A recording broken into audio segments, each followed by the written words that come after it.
Okay, let's unpack this.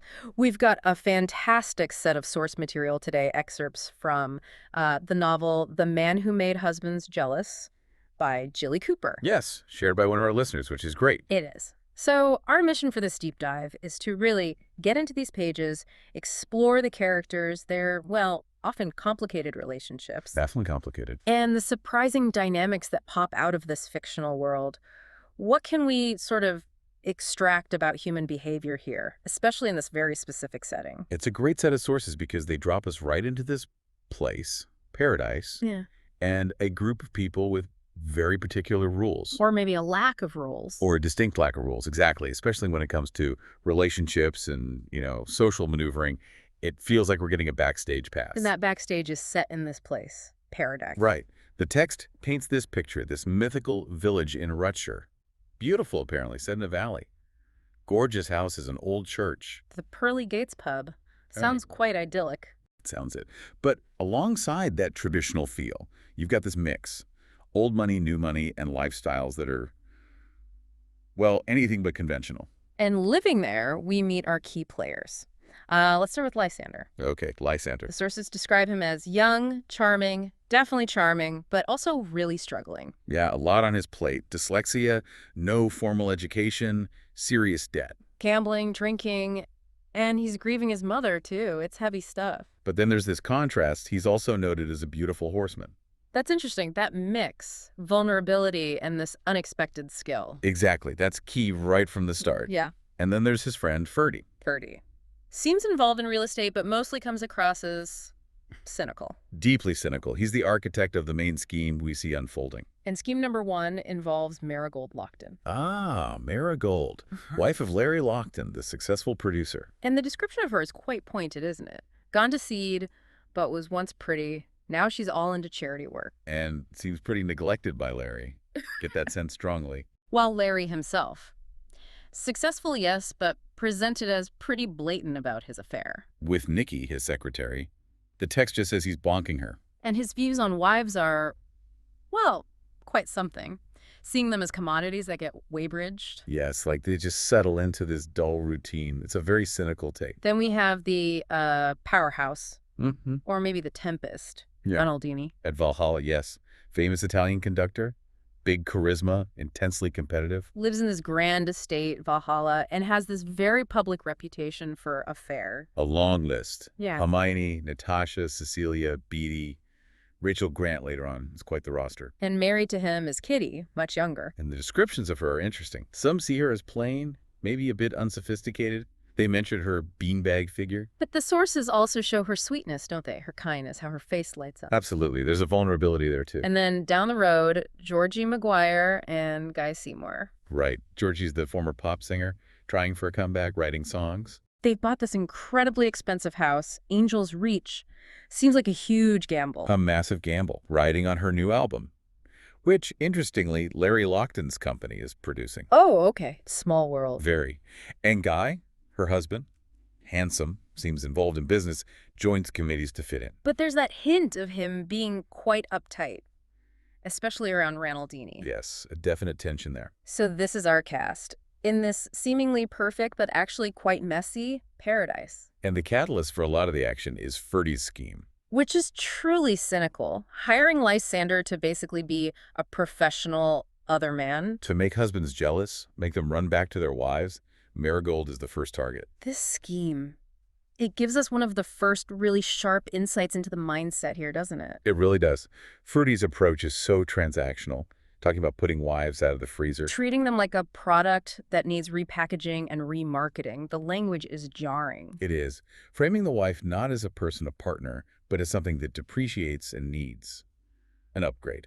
And the repackaging for Marigold is quite detailed. Weight loss, new clothes. Right, finding the raver lurking beneath Marigold's polyester V-necks, as the text puts it. A trendy new hairstyle, too. And coaching on how to act detached. Stop nagging. And Lysander's role in all this, as Ferdy says, be her toy boy. Just hang around, rattle Larry, get paid for it.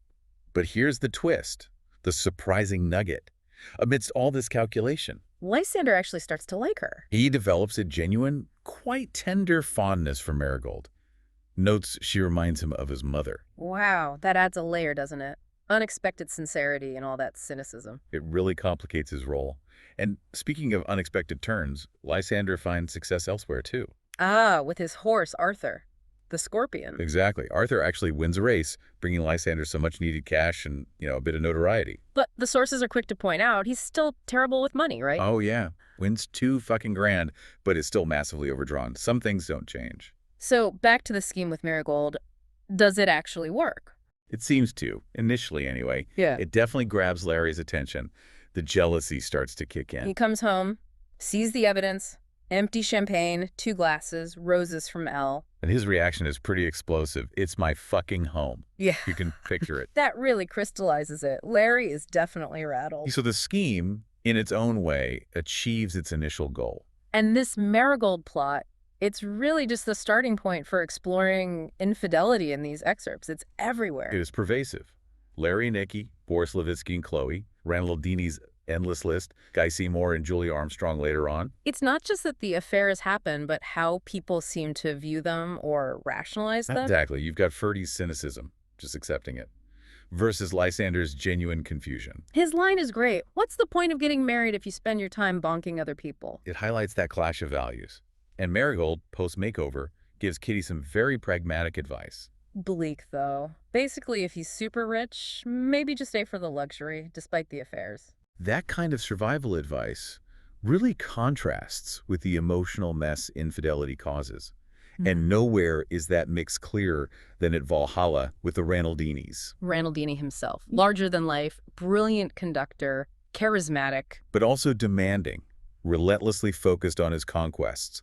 He calls himself a Don Juan figure. But complains the women are all the same. There's a weariness there too, maybe. Or perhaps just profound self-absorption.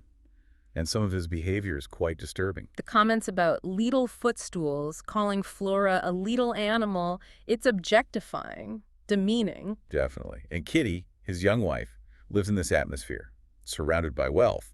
But the sources show her unhappiness, her vulnerability. And she forms this connection with Lysander. She sees him as different. Calls him a sweet boy, kind, a listener. It's such a contrast to Randall-Dini. You really see her conflict, saying, we shouldn't, I'm married. But then later, feeling that pull back to Randall-Dini, saying he needs me. It's complex. And adding to the tension there is Natasha, Randall-Dini's daughter. Oh, the hostility towards Kitty is palpable. Dismissing her, calling her wet. Saying she cannot bear her in my father's bed. It's brutal. And the revelation that Hermione's son, Cosmo, is actually Randall-Dini's son. It just underlines how tangled it all is. These aren't private secrets, are they? Not really. More like public secrets woven into the fabric of their lives. So Lysander moves beyond just the Marigold scheme. He gets more drawn into paradise life, the dramas, gets drunk at the village fete, that sort of thing. Predictable, maybe, given his struggles. But his relationship with Kitty deepens too. He notices her unhappiness, feels protective. Yeah, their interactions, especially when she visits him in Switzerland with her toy dog Lassie, oddly enough show a real bond. They argue about Randall-Dini. But ultimately she goes back to him. She does, leaving Lysander heartbroken. It's a really pivotal moment, showing how powerful her circumstances are. Meanwhile, Georgie Maguire, she's really feeling the pressure. Immense pressure. The album deadline, worries about Guy, the expensive house. It's all piling up. And like Kitty, she also seems to develop feelings for Lysander. It seems that way. Though we also see her snap at him when he's drunk at the fete. She's clearly stressed. Okay, now here's something really unexpected in these excerpts. The interaction between Lysander and Bob. Hermione's husband, Bob, who seems so conventional, calm. Right. But their conversation in London takes this turn. Bob's language is surprising. Very evocative. Mentioning white violets, describing seeing Lysander in bed as the most exciting thing I've ever seen. And suggesting men would be turned on watching Lysander. That men would be more rewarding and far less hassle than women. It completely challenges your assumptions about Bob's character, doesn't it? Totally. Lysander's shocked reaction says it all. It's a huge nugget about hidden depths, hidden desires beneath that surface. A powerful moment about not judging by appearances in this world. And we also see Lysander interacting with Rupert Campbell Black. Ah, Rupert. Another fascinating character. Successful, witty, but dealing with his own family stuff, like his daughter Tabitha running off. And he kind of takes Lysander under his wing, helps with Arthur, the horse. He does, in his own gruff way. There's that banter after Arthur wins Rupert, saying he stays even longer than my mother-in-law. It shows a different kind of male dynamic, not Ferdy's cynicism or Reynaldini's possessiveness, maybe some actual support. Moments of it, yes, within this often pretty cutthroat environment. But this world has serious consequences, too. Things turn tragic, centered around Rachel Grant. Rachel, the singer, Huh? involved in the Verdi Requiem concert conducted by Boris Levitsky. The sources mention her struggles after separating from Boris, and she was working on a play script, too. And then this shocking event, Rachel's death, driving off a cliff. And the detail that she was found clutching a copy of the Scorpion newspaper. With an article about Boris going back to his former partner, Chloe. It's incredibly potent. It ties her death directly to these personal dramas, the public nature of it all, shows the potentially devastating impact. Absolutely. Real-world consequences of these emotional storms. And Reynaldini's reaction to her death. It's incredibly revealing, isn't it? It really is. His first response is frustration, the unfinished recording, calling her a stupid, selfish beach. Only later does he put on the public face of grief, talking about the loss to the music world. Such a contrast to Kitty's reaction. Which is genuine shock, horror, grief for Rachel, for her children. It really underscores her basic kindness, her empathy. Sets her apart from some of the others. And in the aftermath, Kitty gets that handwritten letter from Lysander. Right. Confirming his feelings haven't gone away. Yet, despite that connection, despite the difficulties with Reynaldini, she still goes back to him. She makes that pragmatic choice. And her reasons are quite explicit. Valhalla is beautiful. People like Reynaldini don't change, except their partners. And the desire to live in luxury. It's a stark look at the trade-offs. Emotional fulfillment versus economic security, social status. It shows how deeply embedded those practical realities are in the relationship choices here. So, as we start to wrap up this deep dive, we see glimpses of other threads still hanging. Georgie working on her musical, planning a lunch. Guy being sweet to Georgie for a change. Larry dealing with flamingos, bizarrely. Meredith making cynical comments. It suggests the story keeps unfolding. But looking back at the main characters through these excerpts, Lysander's journey is quite something. From lost young man to experiencing deep feelings, heartbreak, and that unexpected racing success. Marigold's transformation showing the impact of these schemes. Kitty caught in that difficult position. And Reynaldini, Yeah. just relentlessly himself, driven by ambition, self-interest, even when faced with death. These excerpts, focusing on this group in paradise, they really do offer strong insights, don't they? Into wealth, ambition, fidelity, that search for connection. And the constant tension between the public image and the private reality. It's so striking. It really emphasizes a world where appearances matter hugely, where secrets are almost currency. And where personal lives become public fodder, sometimes with truly devastating results. Relationships seem to swing wildly between being like strategic transactions and then these moments of unexpected, genuine feeling. It definitely leaves you thinking about how people navigate love and desire when enormous wealth and social standing are thrown into the mix. It truly does. So reflecting on everything we've uncovered in these pages, here's a thought for you to take away. In a world where relationships can seem like products to be repackaged, or gambles to be won, or even status symbols, is genuine connection truly possible? Or is everyone ultimately just chasing a different kind of prize?